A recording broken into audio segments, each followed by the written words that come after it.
Hello, everyone. I am Rachel Milano with REMwell Foundation, and I am back again for the Talk Marathon, Talk Till Someone Listens, encouraging you to talk till someone listens. And I am talking, just kind of unfolding all of the knowledge and all of the empowerment support and information that I can to help strengthen the restoration process for struggling survivors and those who are who may be in close relationship with struggling survivors, or with survivors who just are looking for a different insight into traumatic violation. So I offer a unique insight based on 15 years of going through my own intensive traumatic violation restoration process, as well as working with other survivors and some who were violators. And I've been just spending the last few days putting out as many videos as I can, because getting ready to do a couple of other projects with REMwell Foundation, and then my time's going to be all used up, and so I won't have a whole lot of time to get it out. So this is my Talk Till Someone Listens session. Just want to make sure that I'm live, because yesterday I did a 40-minute session and it didn't record, but it says live. It says stop broadcast, so I guess I'm good. You see me? That's good news. You could always ding me in my Facebook or on my Instagram. I can send you the link if you want to add to chat. I was turning my phone off, but now I'm leaving it on only so that I can answer to anyone who's trying to access the chat through Instagram. So on Instagram, we are REMwell.foundation, REMWELL, one word. .foundation. On YouTube, Google Hangout, we are REMwell Foundation. Facebook, we are the REMwell Foundation. So our website is REMwellFoundation.org. Whew, now that I got all that out of the way. Oh, plus we have a GoFundMe for the Memorial Park, the Walk of Love Memorial Park. So if you're interested in more about that, please check it out. Today's subject matter is hypervigilance. Okay, so I keep saying this is a big topic. I say that at the top of every one, but like literally they're all big topics, right? So we're working through the various components of traumatic violation restoration, the process, the phases. I'll get out as much of that as I can. People charge big money in the world, and you know what? Restoration is for poor people too, and restoration is for the undereducated, and restoration is for anyone who has been through traumatic violation. And so I really don't feel like it's something that people should have to pay an arm and a leg for. That's a very entitlement position to take, that only certain people should be able to afford traumatic violation restoration. So I come from a layman's approach, and I try to use very, I don't want to use street term. I could, that's for another series of episodes, but I just try to keep it as raw and basic and general and you and me conversation type as I can, and leave the clinical stuff for the clinicians. I kind of sometimes get annoyed when I hear a lot of clinical speech, and I'm just like, yo, you do realize like I'm undereducated, right? So today's subject matter, again, is a tough one. And this impacts anyone with mental health crises, or people who have long-term mental health issues, and excuse me, and also PTSD, CPTSD.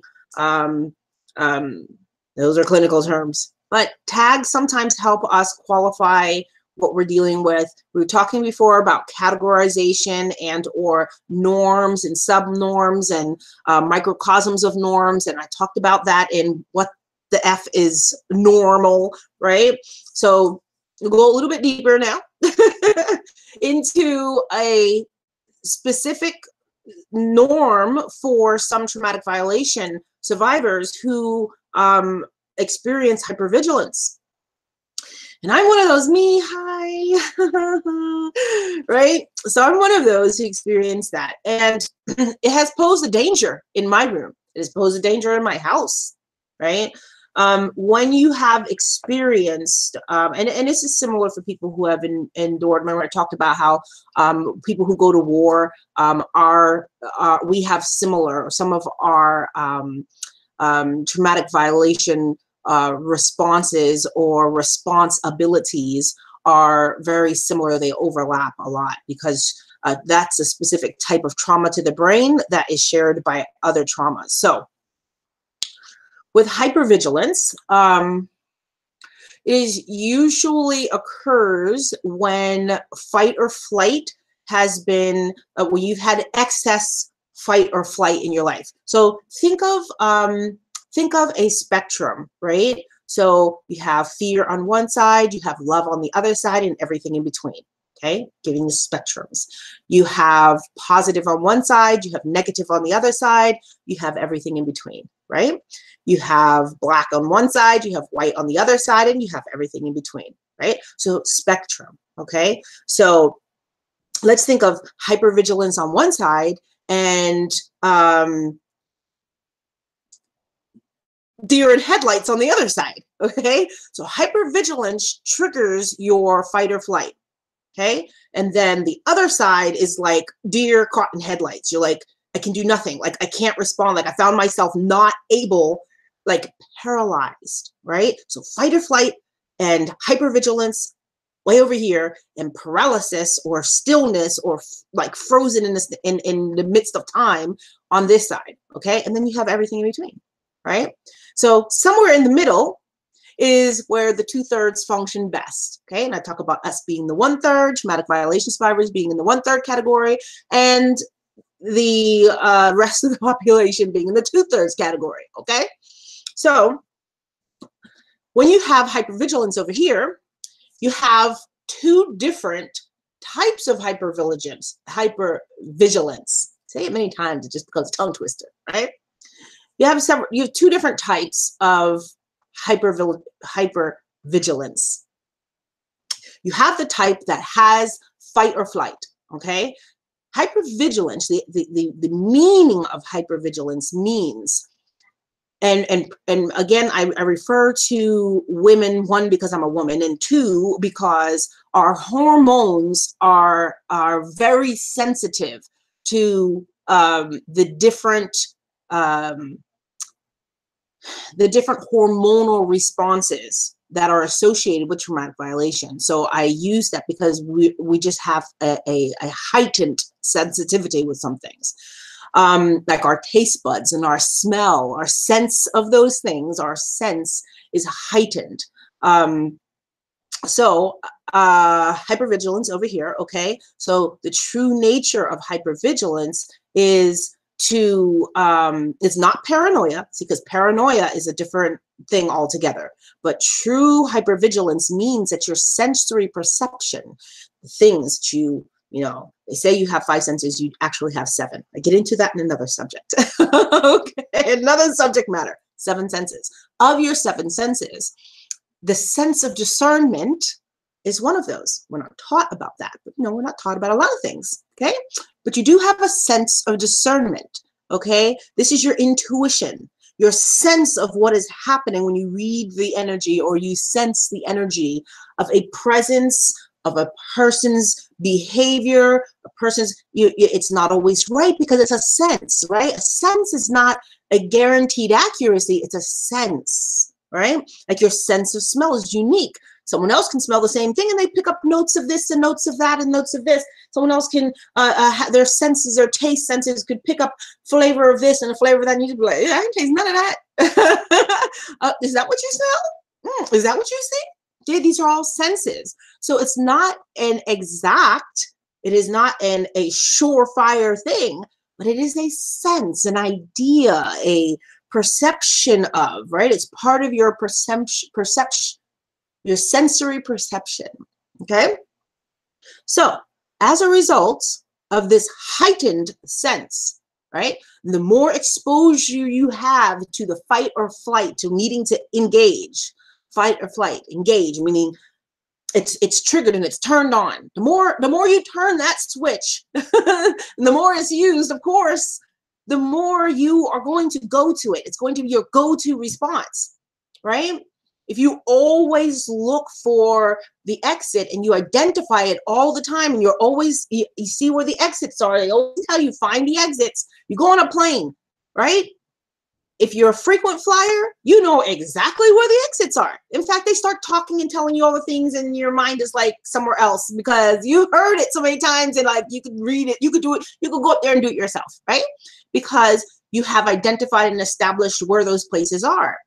So the more that you're exposed to knowing where your emergency routes are and knowing where your exit strategy is, then the easier it is for you to just jump to that rather than consider something else or think differently or what have you. So the more life-threatening exposure that you have, the greater your sense of hypervigilance. That is, you're asleep and you hear everything in the house. And those of you who have hypervigilance, you know exactly what I mean. We already, those who are in the 2/3 already have that. It's the basic, right? You already have that. It started when you were in the womb. Like, that's how come when you come out, you can identify the voice of your parent or the person who was carrying you, okay? And that is because you were able to sense through your senses that voice and those feelings, and you identify that as mom without even knowing mom, right? So exposure creates hypervigilance. Hypervigilance isn't an organic response. It is an enhanced organic response. Okay, so or when I use the term organic response, I mean this is what humans are born and how we are born to function without any influences of excessive health alterations. Whether that be medically, mentally, or physically, you know, physical disabilities or any other impairments, okay? So without any alteration, just as they say, oh, it's a beautiful bouncing baby boy or beautiful bouncing baby girl, and perfectly healthy, they'll say, right? So just as we are, our human composite is as a human being, okay? So everyone has this basic sense of you know, perceivability, being able to perceive certain things in life. You can even, it even works with animals. You can sense when that dog looks like it's about to eat your ass. You're like, no, I'm out, okay? Okay, girdle my mouth, girdle my mouth. When I get excited, sometimes it's hard, okay? You know, it's, you know, giant.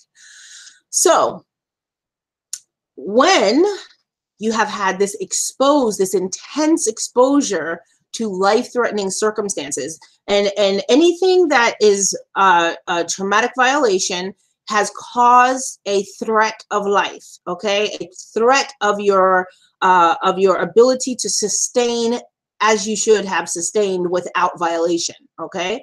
So if you have felt that life-altering type of trauma that has usurped your will, creating a violation of experience, that could be somebody was beating you, that could be somebody was verbally attacking your being, that could be somebody was putting you in situations where they were brainwashing you spiritually to where your family committed suicide and you almost were there too, but you were spared, and any number of let's say fractions or fractures of your being could have been violated by another person or group of people. And that is considered traumatic violation, whether it's child abuse, neglect, sexual assault, the lists go on. If you're special needs and someone took advantage of you, if you're a senior and someone sexually assaulted you or beat on you while you were in a nursing home, those are violations, okay? Traumatic violations.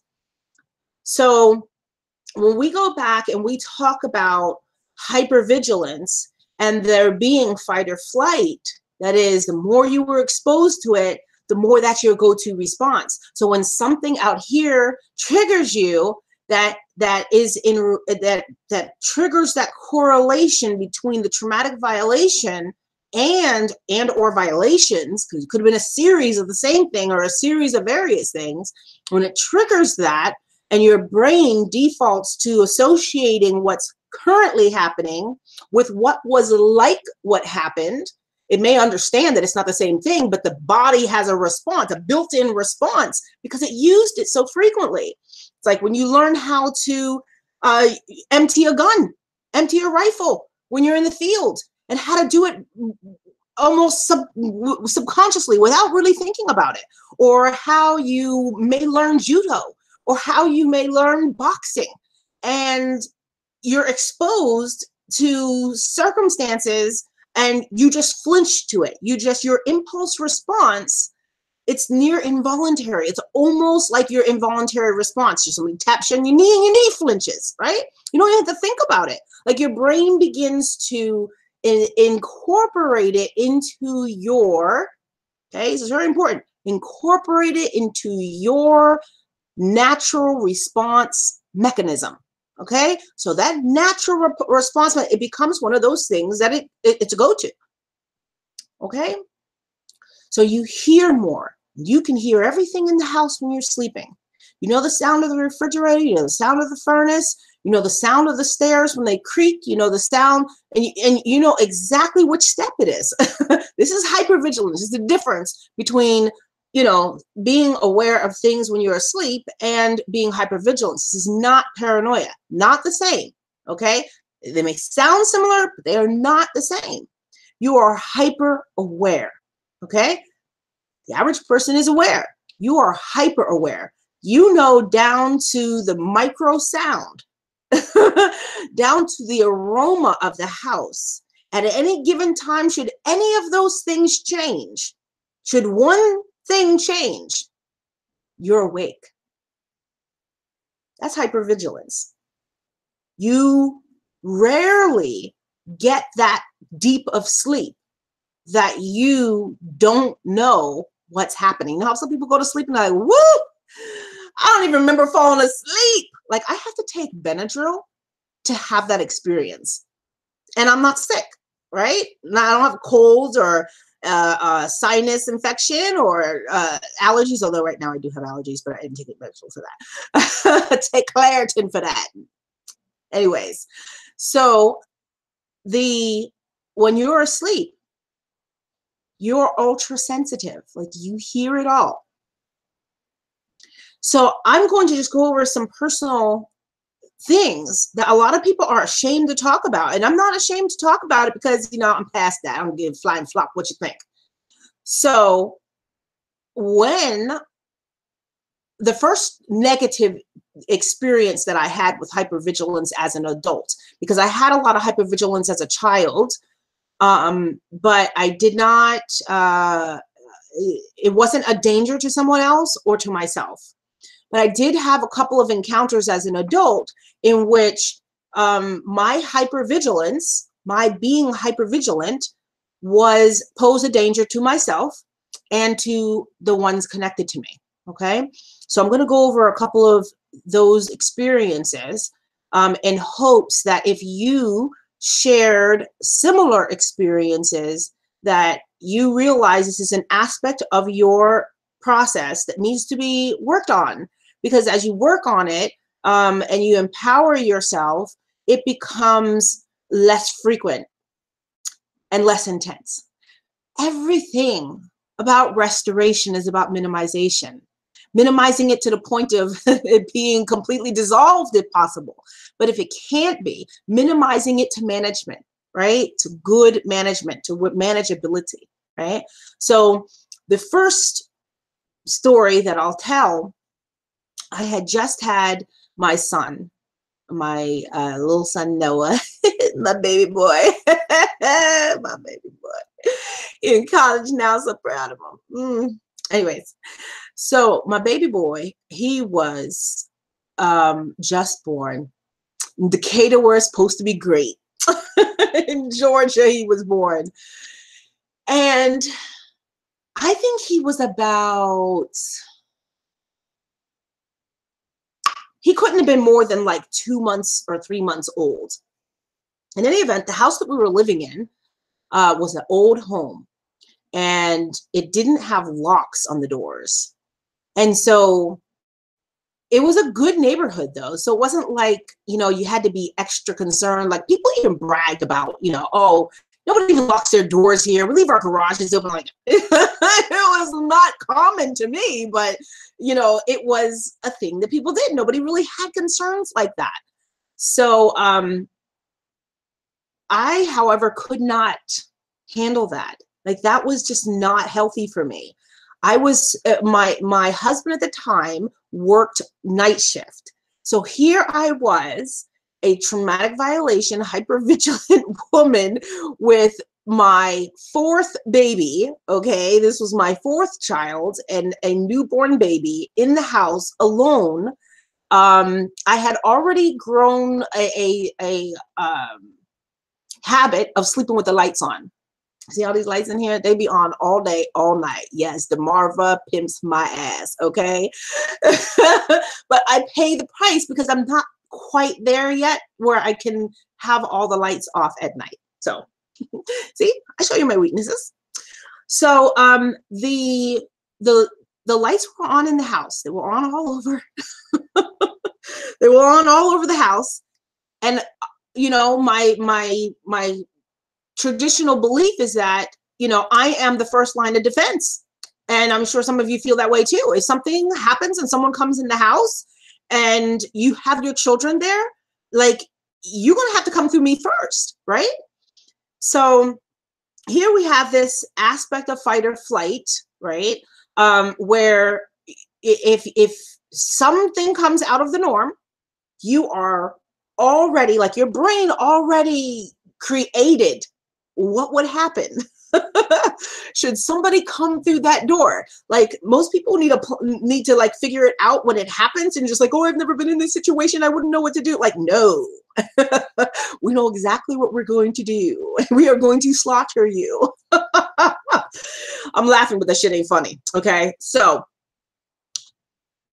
I heard lights are on, I'm in the bed, I keep a butcher knife at my reach. Let's just say that, at my reach at all times. And I have my baby there, and I had nursed, and he had gone back to sleep. And suddenly, and it had to have been like 2 in the morning, I heard something out of the norm of what I hear. And the clock goes through its rotation. I can hear it ticking. I hear it ticking all night long. And I hear the furnace kicking in. I hear it going off. I hear the fridge turning over. I hear it going off all night. All night. I clock it like clockwork, all of it. Not intentionally, just the hypervigilance doing its thing. Okay? Suddenly I hear footsteps on the front porch. And I know it ain't no ghost because I hear about that shit in Georgia, but I knew it wasn't no ghost. Okay? I'm listening, step, step, and I feel, right? I can feel the vibrations in the ground. So I know my senses are not lying to me. I tell you the speed at which I moved. I don't even remember my son coming out from under my arm. That's the speed at which I moved. You see all this? I moved, you heard? I was bigger then than I am now. And my ass was behind that door with butcher knife in hand. And I had the entire murder down in my head. It happened so fast. The thing was like lightning, okay? A complete surge hit my brain. And instantly, I was behind the door. And I felt my breath in my chest pounding hard. I could feel the pulse in my neck. Like I was ready. I knew what I was going for. First, second, third, fourth, and how it was going to end. I was ready to gut whoever came in the door. And I stood behind the door and I just waited. And I thought to myself, they bet not come in here. They bet not come in here. And the doorknob turned and they came in the door. And I just held my breath. Who could that be? Who could be there? Things happened so fast. I went for it. I went to kill this person. And it was my ex. It was my husband at the time. And it took everything. It's like slamming on the emergency brake, pulling the emergency brake, right? You pull it to get everything, put the shit in neutral, pull the emergency brake. You do everything that you can to pull back. And I screamed a scream, a blood-curdling scream, because it took so much for me to not go through with it. Real like, what are you doing here? I'm sure I scared the crap out of them. I scared the crap out of me too. But my whole everything was so exhausted afterwards. Like I had gone way up there adrenaline wise and then just dropped. And I just dropped to the floor. Did you realize I was going to kill you? Like I knew so fast how it was all going to happen in that short amount of time that you stepped onto the porch to the moment I'm here. Like he didn't understand. He hadn't even known the traumatic violation that I endured. He never knew. He never knew. And he didn't know until after we were divorced. But that's another story. So to him, this was mad, right? This is probably me just trying to protect the family, but damn, do you have to go that far? Right? So that was just one experience where, a life could have been taken. And there is this whole thing of fight or flight. And I discovered over the years that I lack flight. I lack that. If you were to measure it, right? If the average person gets this much fight or flight, right? Fight or flight, because they're not the same, right? So if the average person gets this much fight or flight, I have this much fight and this much flight. I'm not running. So I am very, very careful about how I move in my life. And the things that I say and the things that I do, I try to mind them, because I know through study and evaluation and discovery of myself that that's my measure. And I have to live with that measure, and I have to function and operate on that measure.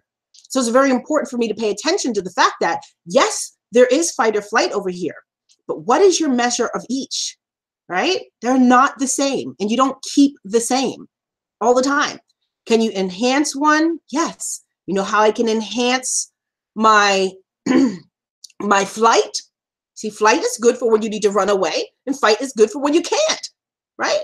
So to enhance my flight so that I run more than I fight, I have to process the traumatic violations that threatened my life and the sanctity of my life, right? That crippled my ability to say no, and to be and have no not be usurped by anybody and forced into a yes, right? I have had before the age of 10 my life on the line more than 50 times. More than 50 times, more than really. So it's something when you have repetitive exposure to life-threatening, not just life-altering, but life-threatening traumatic violation, okay, to where my neck was held and I was, held up off the ground by a butcher knife, by someone who was abusing my mom and calling himself our dad, but he wasn't our dad, right? So these are people you trust, but they're toxic, and you're in a toxic situation, and you're being held off the ground by his arm and a butcher knife because you tried, that's my disassociation coming into play, yeah, tried to interject and save my mom from him using that same knife on her. Okay, so it's very important that we understand the correlation between our responses as adults to the threat of life. Even if it's not a threat of life, it could have been like somebody else might have been like, let me get a bat and go look around the house. You know what I mean? But I was already ready to kill. You understand the difference? So hypervigilance is hyper awareness, but it is also hyper response. Okay, so again, back to hyper responsibility, taking over what you would consider one's responsibility. Another situation which I'm still processing, but that situation was more serious for me in that there is always a different attachment between you and your children than you and your partner, especially since at the time my partner and I were in a loveless relationship.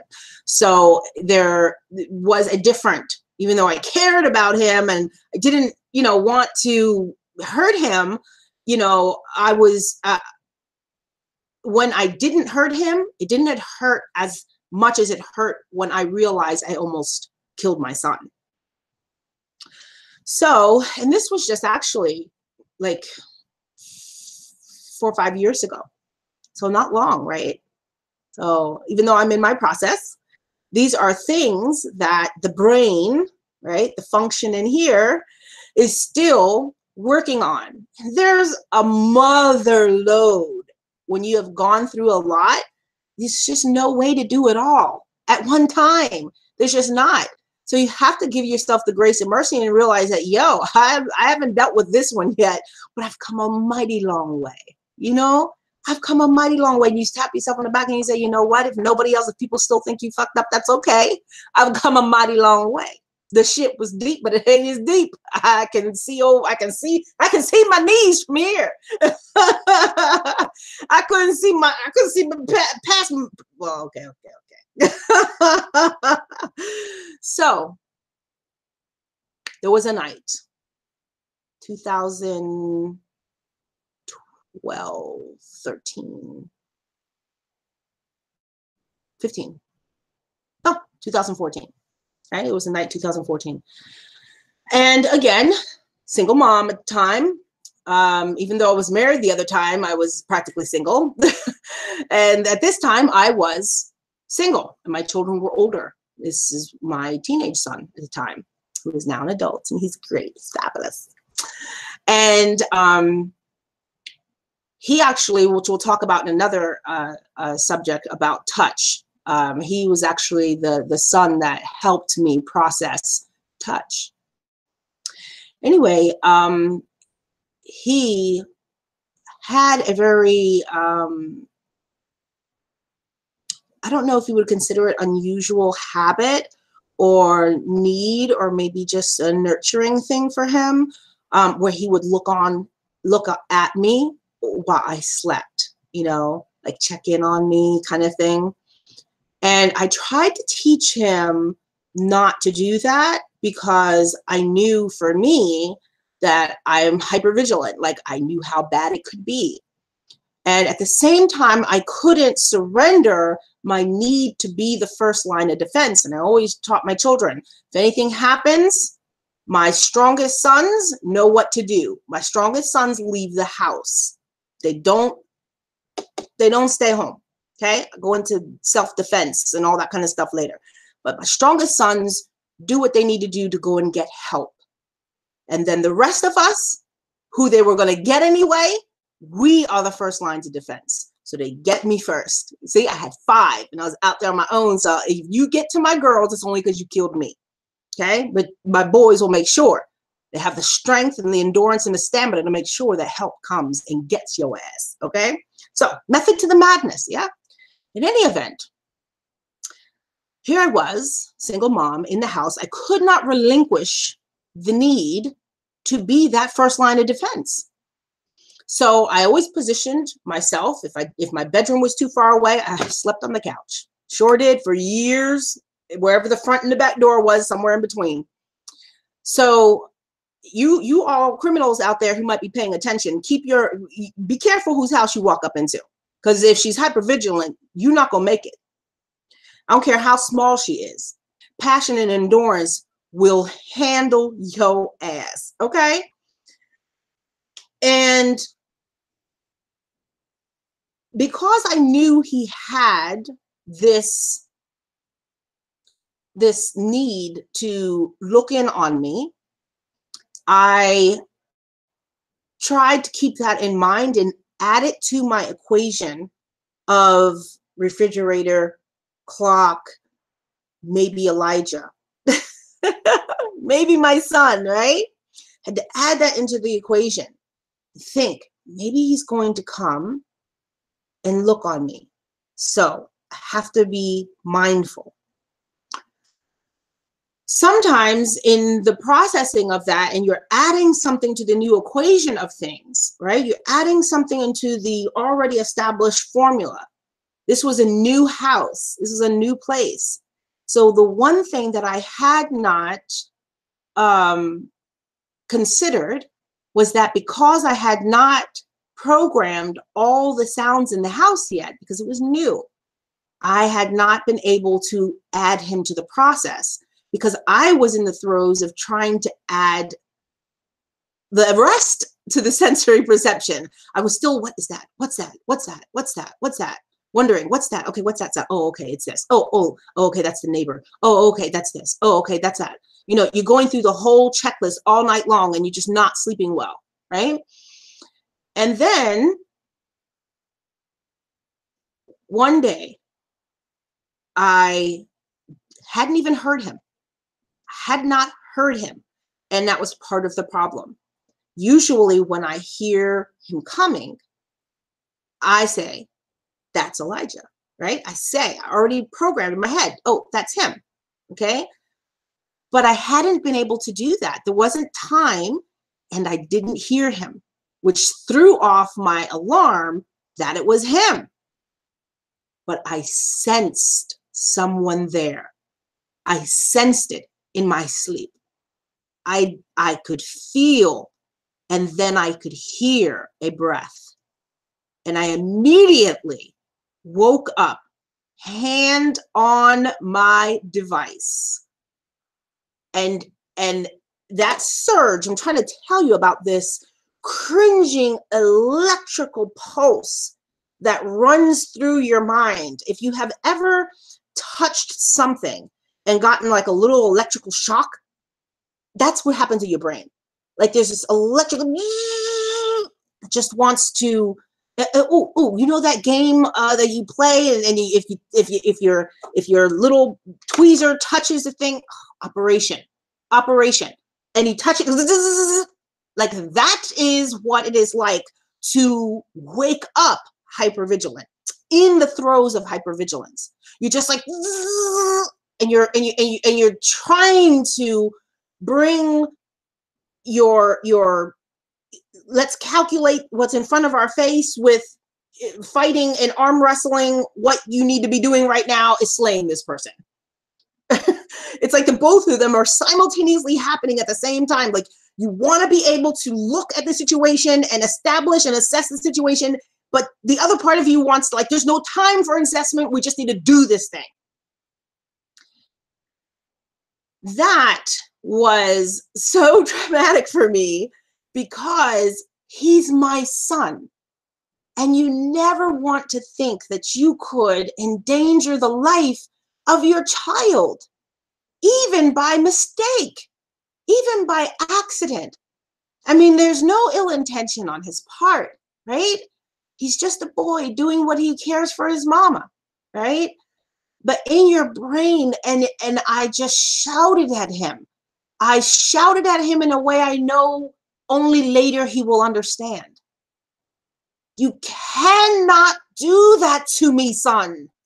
And he's sad because he can't comprehend, why can't I do that? I'm just looking at you. I'm looking after you. It's okay. You know, he's trying to take on this sentimental role. He's always been sentimental, you know, and he's trying to make sure his mama's okay. And I can understand that. But yo, for me, as a traumatic violation survivor, that's dangerous, right? That's a dangerous set of circumstances.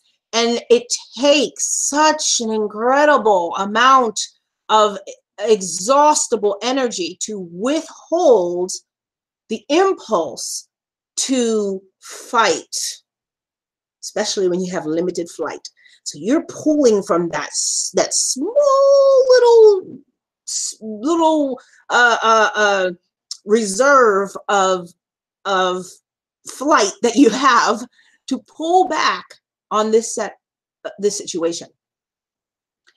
So that was my last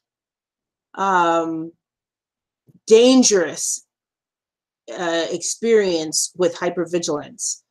And by dangerous experience, I mean, as a result of that, I no longer sleep with a weapon. Instead, my body is a weapon. I chose to make my body a weapon. And I decided that I would have to come face to face and not just, you know, be able to shoot a person across the room. I had to be able to come face to face with the danger, and I'd have to use my hands and my body and my skill set to shut it down. That I was not going to use any tool until I absolutely knew. And so now everything is strategically placed. I have weapons in our sight right now, but they are not within my immediate reach, right? It takes me a few seconds to get there. So I no longer sleep, right? I no longer sleep with weapons. They're not under my pillow, under my mattress, or in my garter. So I no longer have to sleep that way, and I won't allow myself to sleep like that just because I don't want to be a danger to anyone that I love, okay? And that I know would not do me harm. So again, not paranoia, okay? Not the same as paranoia. We're talking about hypervigilance, something very different. I do still have problems with hypervigilance. I now have a fiance, my babe, and he is well aware of my condition. And oftentimes he forgets. And so I sleep with all the lights on in the house still. And so, yes, it costs me, but I'm not there yet. I haven't processed that far. And it's so deep that it may take me more years. And I have been working on it for years, but it may take me more years. And I only know that because I'm still responsive and I still get the electrical current in my head if I find him standing over me, and he might just be reaching for a pillow or something. And actually he has hypervigilance too, because he actually punched me in the face one time. And I understood it. Like, I so got it. Like, I leaned over him trying to be sexy and romantic, and he was asleep. And I was like, oh yes, I'm just gonna creep up on him. He gonna wake up and bam, my whole self is gonna be up in his face. Yo, he just went boom. He was in war, okay? He was a soldier. He was trained, right? So my just being quiet and coming up in there, like, and he has brain injury, okay? His traumatic brain injury. So to him, his circuit did the same thing my circuit did. Of course, he was apologizing profusely, and it was all just okay, but it was like, damn, I'm on the receiving end right now, and that shit is real. But it goes to show you that, you know, you just have to realize that these are true conditions, and the person who is experiencing hypervigilance is not over exaggerating. The condition is over exaggerated. You understand? Like, there's no intent to over exaggerate. Like when somebody tells a story and they're like embellishing it, like there's intent to over exaggerate, right? But when you have hypervigilance, there's no intent to exaggerate. The condition in its nature creates an exaggerated response in your body. Okay? So, look at my time. I'm less than an hour today. On the other side, right? Way over here, you have the opposite. Both are dangerous. Like, I could have endangered my family and the people that I love by, you know, being the danger, right? Even if I was in protective mode, the danger. And on this side, doing nothing could be the danger, right? Like, you freeze, and that's the opposite of hypervigilance, the opposite side of the spectrum, right? You can't do anything and you're paralyzed in a moment. And people might say, well, what did you do? What did you do? You just did nothing? You just stood there? I'm like, I couldn't, right? Just the exact opposite, right? So both are dangerous responses, and both are responses resulting from traumatic violation. Okay? That can happen, like when your system, well, I will modify that and say that you could have paralysis of the moment, even if you were not traumatically violated, if you didn't experience traumatic violation. Okay, so that could occur simply because your fear doesn't know how to. I have a son who, with pain, extreme pain, or fear of the pain or blood, passes out. Okay, so with the sight of blood and things like that, he passes out. So the mind goes into preservation mode. Both are preservation modes. Okay. Shame on me, I didn't bring any water this time. My little empty bottle. Anyways, both are preservation mode.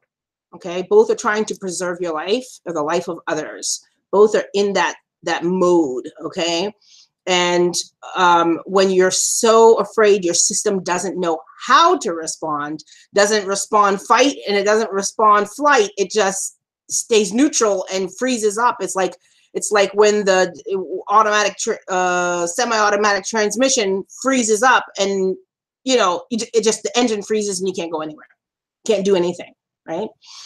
So then you have various degrees of both in between, until you get that midline where a person's processor is, as fast as I moved from the bed to the back door, their processor is calculating what it's seeing and what is going on. With us, the calculation is over. We already know. This is it. It's danger. Boom. 0 to 100. But there isn't this calculating process in between. I heard something.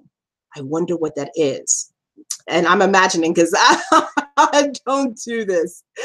I don't do the whole what's that, unless I'm like trying to calculate, I'm trying to program what it is.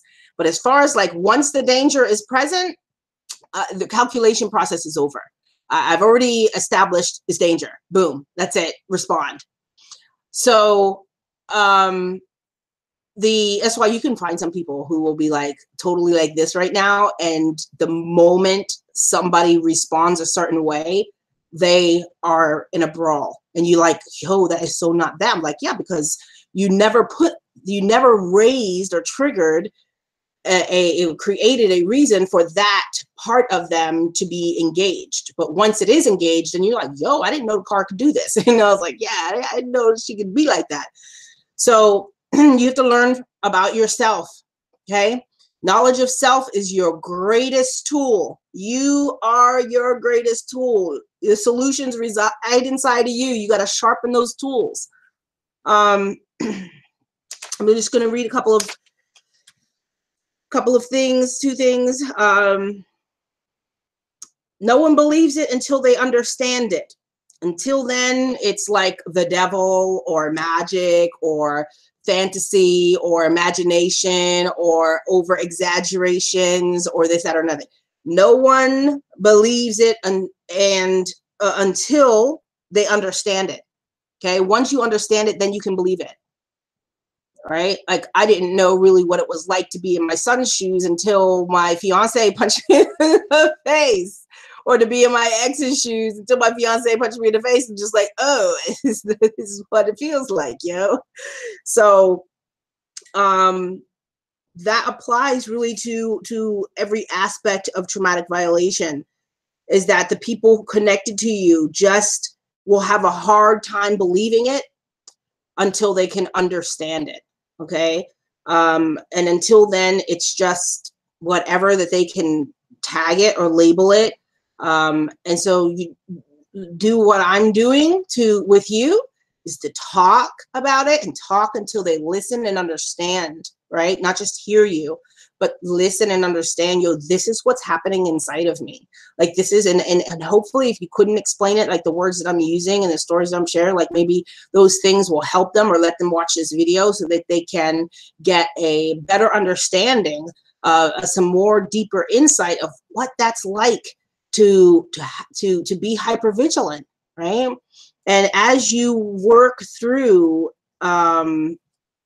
your process, it has minimized. Yeah, it has gotten less for me. It's definitely less. And I have like I said, I had to create safer strategies. I had to change my plan a little bit, you know, because I don't want to be a danger. And there could be a danger in your room or in your house, just because you want to protect your family, right? So that's it for today. Woo! I am tired.